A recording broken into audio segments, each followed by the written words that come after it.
Assalamualaikum warahmatullahi wabarakatuh. Allahumma sholli ala Sayyidina Muhammad wa ala ali Sayyidina Muhammad. Pemirsa yang dirahmati Allah, marilah kita simak ceramah dari Ustadz Dasat Latif dengan tema Jebakan Iblis. Sebelumnya marilah kita perbanyak sholawat minimal 1000 kali sehari, agar hidup kita penuh barokah dan mendapatkan syafaat kelak. Jangan lupa berikan dukungan kepada channel kami dengan memberikan super thanks seikhlasnya. Marilah kita doakan semoga Ustadz Dasat Latif sekeluarga dan para penonton YouTube ini diberikan kesehatan dan diberikan kebahagiaan dunia dan akhirat. Amin ya robbal alamin. Apalagi setan di tengah-tengah kita bisa jadi teman. Bisa jadi itu teman. Gagah, cantik, itu bisa jadi setan. Kapan? Ketika dia membatalkan niat kita datang dengan dakwah. Dormo, panas sih. Belum bagaimana nih? Setan itu. Nah, bilang orang di kampungku setan sama guru-guru. Itu susah musirnya itu. Kalau setan tak nampak, baca bismillah, lari. Kalau setan yang cakep, cantik begini, dibacakan yasin, apa bilang? Tambahin, tambah dekaka. Fala tattabi'u khutuwatis syaitan, dan janganlah engkau ikuti langkah-langkah setan, karena sesungguhnya setan itu musuh yang nyata bagi kalian. Wa qala idzan bismillahirrahmanirrahim, innallaha wa malaikatahu yusalluna 'alan nabi. Ya ayyuhalladzina amanu sallu 'alaihi wa sallimu taslima.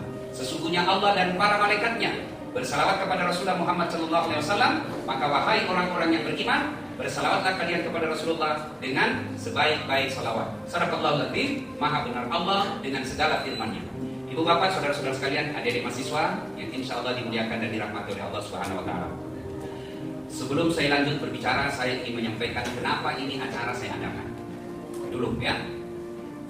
Pertama, saya ingin mencitrakan, membentuk opini di luar bahwa Unhas ini meskipun sekolahnya, universitasnya tidak berbasis agama, tapi mahasiswa-mahasiswinya, dosen-dosennya, sivitas akademisnya dekat dengan agama.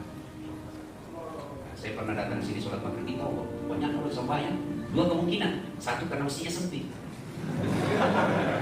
Nah, yang kedua karena memang tahu beriman. Ya, tuh, itu motif pertama. Saya berusaha untuk mengisi kajian-kajian yang mungkin tidak tiap Jumat, tapi kita selang-selingi sesuai dengan kemampuan dan waktu saya. Yang kedua, saya ingin publish ceramah-ceramah saya. Setiap ceramah saya usahakan kita bagi. Kalau saya ceramah di sini, yang dengar paling 200, paling banyak 500. Nonton. Berapa yang nonton, bos? Berapa amal jariah kita dapat? Amal jariah itu kita nikmati bukan saat kita hidup, tapi kita nikmati saat kita sudah dalam kubur. Tidak ada HP Ustaz? Sebarkan di mana? Di Ramsis. Di mana caranya? Ceramah atau bagi kalau pulang. Satu kamar tato. Di mana ceramah kan? Jago itu. Apa nak bilang? Ku lupa bi. Ada tahu gitu orang pura ceramah begitu, tidak ada bisa disampaikan ya. Nah, sebenarnya saya mau serius tadinya tapi tidak jadi karena ini terlambat datang Pak Cetong ya. Sudah minggu depan ini sudah terlambat datang saya punya alat ya. Jadi insyaallah minggu depan kita. Saya berencana insyaallah pekan depan kita akan membahas tema jemput jodohmu di usia muda. Insyaallah. Langsung ada dosen bilang bagaimana kita yang sudah tua? Boleh. Nah, subtemanya kiat sukses meraih jodoh. Nah, ini yang jomblo supaya segera mendaftar ya. Adik-adik sekalian, kita akan membahas tentang jebakan iblis. Berbicara tentang jebakan iblis, salah satu manusia yang sangat sukses melawan iblis dan diabadikan dan dilakukan setiap tahunnya. Ritualnya, siapa? Ibrahim alaihissalam. Keberhasilan Ibrahim alaihissalam menaklukkan iblis diabadikan dengan apa? Lempar jumroh ketika orang haji. Nah, mari kita simak ceritanya sedikit. Ibrahim alaihissalam, alhamdulillah diberi rezeki yang berlebih. Banyak tawa hartanya. Hebatnya tidak pelit. Nah, bilang orang di kampungku, sogi nama labo. Kaya, dermawan. Yang banyak di tengah-tengah kita, kaya, pelit. Seke, kikirigan lapaku jambatan. Yang banyak. Nah, ini Ibrahim alaihissalam, dermawan. Kedermawanannya, dia sembelih 100 ekor onta, 300 ekor sapi, 1000 ekor domba. Bayangkan, kalau dirupiahkan itu kira-kira berapa? Itu onta sekarang 25 juta satu ekor. Berapa rupiah itu? Mana anak teknik? 25 juta rupiah satu ekor domba. Nah dia memotong menyembelih domba, onta 100. 100 kali 25 berarti 250 juta. Salah? Hah? 2,5 miliar ya orang sospol bos, salah itu saya. Nah, 2,5 miliar. Lalu 100 ekor kambing. 1000 ekor kambing. Itu kambing mamaku kalau dijual sekarang yang paling murah 1 juta. Berarti kalau 1000 1 miliar. Coba berapa Mi? 3,5 miliar. Lalu 300 ekor sapi. Sapi di kampungku paling murah 7 juta. Kali itu. Agak berat ini. 2 miliar berapa ya? Kali 7 juta? Berapa? 2,1 miliar. Jadi berapa semuanya? Kurang lebih 5 miliar. Cocok nih. Bayangkan. Masya Allah. Begitu banyak dia sembelih binatang. Satu kampung terharu dan berkata kepada Ibrahim alaihissalam, wah luar biasa kau Ibrahim, jago kau, sogi nama labo, hebat kau Ibrahim. Begitu dipuji, muncul penyakit manusianya Ibrahim. Apa kata Ibrahim alaihissalam? Berapa tonji itu bos?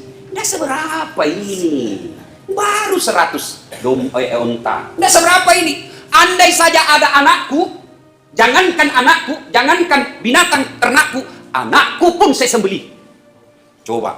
Dia bilang berapa tong ini binatang ternak? Andai ada anakku juga saya sembelih kalau Allah minta. Kenapa? Saat itu Ibrahim belum punya anak. Begini ngomongnya orang bos. Itu penyakit manusia. Pilih nanti ya. Ini anggota DPR. Bagi-bagi kartu nama. Pilih ke bos. Kalau terpilih, nggak. Begitu terpilih, ganti nomor HP-nya.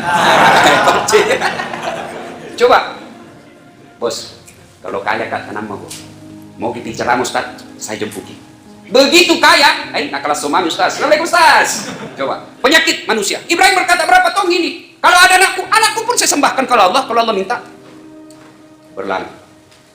Lalu bertahun-tahun kemudian lahir anaknya, Ismail alaihissalam. Al-Quran menjelaskan, ketika Ismail alaihissalam usianya tidak dijelaskan berapa tahun, tapi Quran hanya membahasakan Ismail pada saat itu sudah pandai disuruh dan sudah pandai membantu orang tuanya cari nafkah. Ya kira-kira kalau umur anak sekarang ya 15 tahun lah. Ya. Tanggal 8 Zulhijjah tidur Ibrahim, mimpi. Apa mimpinya? Ibrahim, kamu pernah nazar, pernah kau janji kalau ada anakku saya sembelih. Wujudkan janjimu, wajib janjimu. Ibrahim terbangun. Ini mimpi atau wahyu? Kalau ini mimpi, kenapa jelas sekali? Kalau ini wahyu, terlewat-lewat, anak disuruh potong. Kalau tidak anakku, aman sih. Cari mami yang nakal. Ismail, satu-satunya anak yang lama dirindukan. Potong itu anakmu. Ismail Ibrahim alaihissalam berpikir-pikir. Maka tanggal 8 Zulhijjah disebut hari Tarwiyah. Hari berpikir-pikir. Nah, besok tanggal 9 Zulhijjah tidur mimpi lagi. Mimpi yang sama. Ibrahim, bayar janjimu. Sekarang kau sudah punya anak, tunaikan nazarmu. Bangun Ibrahim. Akhirnya Ibrahim alaihissalam ngambil kesimpulan. Ini wahyu. Ini bukan mimpi. Ini wahyu. Maka dia akan melaksanakan janjinya pada tanggal 9 Zulhijjah. Dia yakin bahwa ini adalah wahyu. Maka tanggal 9 Zulhijjah disebut hari Arafah atau hari keyakinan. Nah, tanggal 10 Zulhijjah dia panggillah anaknya Ismail alaihissalam. Ismail, sini dulu nak. Saya mendapat perintah ini dari Allah. Apa Pak Cek? Kalau bahasa sekarang tuh, kan anak muda di sini jadi harus bahasa gaul sedikit tuh. Nah, apa? Dia bilang, apa itu perintah? Dia bilang begini nak. Saya diperintah Allah untuk menyembelih kamu. Menurut kamu bagaimana? Masya Allah. Kira-kira kalau kita dikasih tahu Bapak tadi itu apa jawaban tadi? Apa kira-kira jawaban tadi? Apa jawaban tadi? Paling-paling jawaban tadi. Apa nana? Kenapa nana saya? Masih muda saya ini Pak. Pelanjut harapan bangsa. Nah saya ini tokoh muda. Kenapa saya Pak? Nenekku yang sudah tua. Itu kalau jawaban anak cerdas tapi tidak soleh. Ini cerdas cocok kita wah. Nggak pernah anak muda. Totoinya mau mati. Itu jawaban orang pintar tapi tidak soleh. Lalu bagaimana jawaban Ismail alaihissalam? Mau tahu jawabannya? Mau tahu atau mau sekali? Nah, kita dengar firman Allah Subhanahu wa taala yang akan dibacakan oleh qari kita. Silakan. Ya.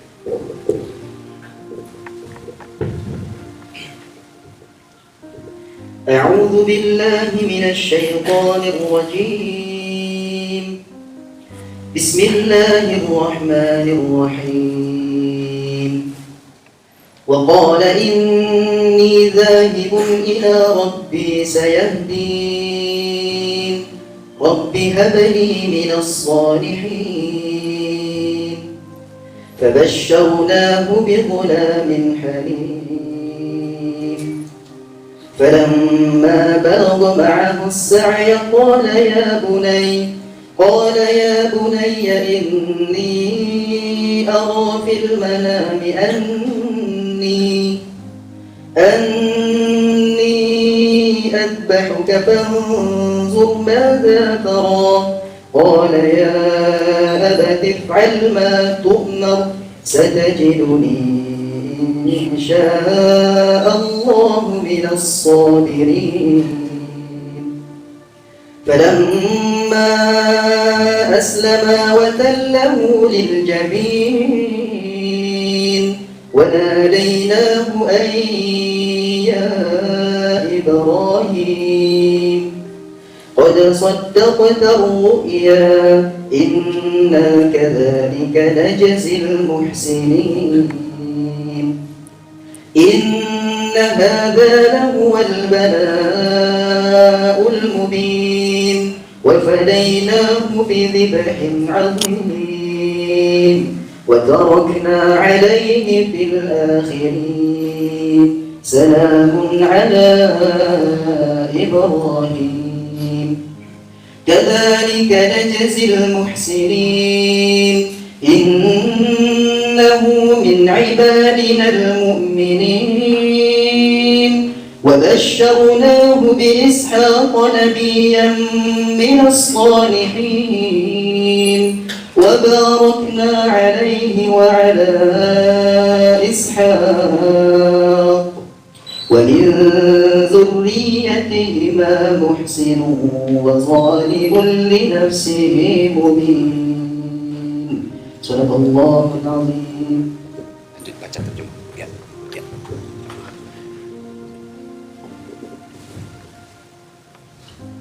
Aku berlindung kepada Allah dari godaan syaitan yang terkutuk. Dengan menyebut asma Allah yang maha pengasih lagi maha penyayang. Dan Ibrahim berkata, sesungguhnya aku pergi menghadap kepada Tuhanku, dan Dia akan memberi petunjuk kepadaku. Ya Tuhanku, anugerahkanlah kepadaku seorang anak yang termasuk orang-orang yang soleh. Maka kami memberi dia kabar gembira dengan seorang anak yang amat sabar. Maka tatkala anak itu sampai pada umur sanggup berusaha bersama-sama Ibrahim berkata, hai anakku, sesungguhnya aku melihat dalam mimpi bahwa aku menyembelihmu. Maka pikirkanlah apa pendapatmu. Ia menjawab, hai bapakku, kerjakanlah apa yang diperintahkan kepadamu. Insya Allah kamu akan mendapatiku termasuk orang-orang yang sabar. Tatkala keduanya telah berserah diri dan Ibrahim memberikan anaknya di atas pelipisnya, nyatalah kesabaran keduanya. Dan kami panggillah dia, hai Ibrahim, sesungguhnya kamu telah membenarkan mimpi itu. Sesungguhnya demikianlah kami memberi balasan kepada orang-orang yang berbuat baik. Sesungguhnya benar-benar suatu ujian yang nyata, dan kami menebus anak itu dengan seekor sembelihan yang besar.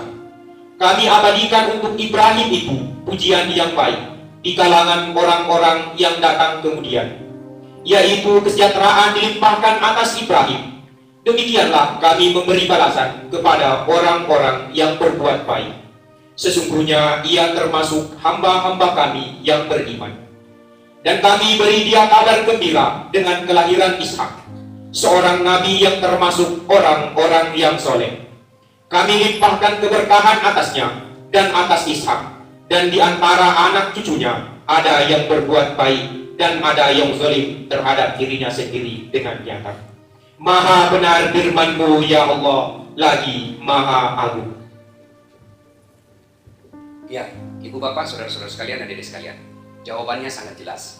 Ketika Ibrahim alaihissalam berdiskusi kepada anaknya, "Nakku, saya disuruh Allah menyembelih kamu. Menurutmu bagaimana?" Apa jawabannya? Jangan ragu pak, laksanakan. Tunaikan itu. Insya Allah, bapak akan mendapati saya anak yang sabar. Subhanallah. Lalu Ismail alaihissalam berkata, "Tapi pak, ada permintaanku sebelum dieksekusi."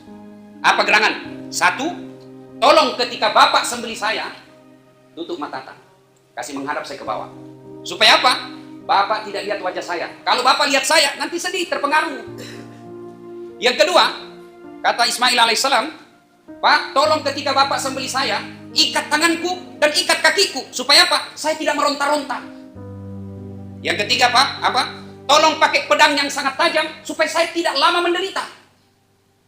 Yang berikutnya, tolong jangan ada tersentuh darah di bajuku. Kenapa? Karena kita lihat nanti bekas darah itu, baju yang kena darah, atau ibuku lihat, nah ingatkan lagi. Dan terakhir pak, setelah saya wafat nanti, jangan ada anak-anak lewat seusia aku depan rumah. Kenapa? Nah ingat lagi nanti kodo mamaku kalau dia lihat. Baiklah kalau begitu, laksanakan. Baik, jalanlah Ibrahim alaihissalam menuju ke Mina, ingin mengeksekusi anaknya.